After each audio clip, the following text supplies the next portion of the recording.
দর্শক, আমরা আছি চট্টগ্রামের ভিআইপি টাওয়ারের ঠিক দ্বিতীয় তলায়।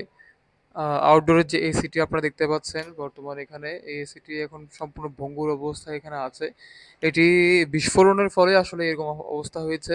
আমরা জানতে পেরেছি যে কথা বলে, যেখানে একজন যিনি এসিটি ঠিক করার জন্য যে মেকানিক ছিল, সেই মেকানিক ওই ব্যক্তিটি উনি এসি ঠিক করাকালীন অবস্থায় এই এসিটি বিস্ফোরণ হওয়ার মাধ্যমে তিনি এখান থেকে ছিটকে এদিক দিয়ে পড়ে যান এবং এখান থেকে তার আহ, চেহারার একদিকে সম্পূর্ণ ঝলসে গিয়েছে বলে আমরা শুনেছি, জেনেছি, এবং তাকে চট্টগ্রাম মেডিকেলে আহ, ভর্তি করা হয়েছে এবং তিনি সেখানে চিকিৎসাধীন রয়েছেন বলে আমরা জানি।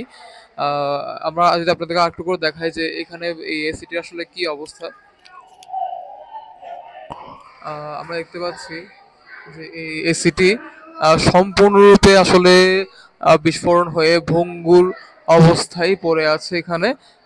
এটি সামনের দিকে যে সার্কিটটি সেটি সম্পূর্ণ ভেঙে গিয়েছে এবং ভেতরের যে মেকানিজমগুলো সেগুলো সম্পূর্ণই ভেঙে একদম ভেতর থেকে বেরিয়ে এসেছে।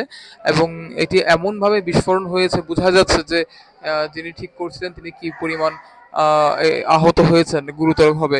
আম, আমরা এই ব্যাপারে সরাসরি জেনে পরবর্তী আপডেট এবং সেই মেকানিক যিনি আছেন তার কি অবস্থা সেটি আমরা জেনে পরবর্তী আপডেট আমরা দ্রুত জানাবো। ধন্যবাদ।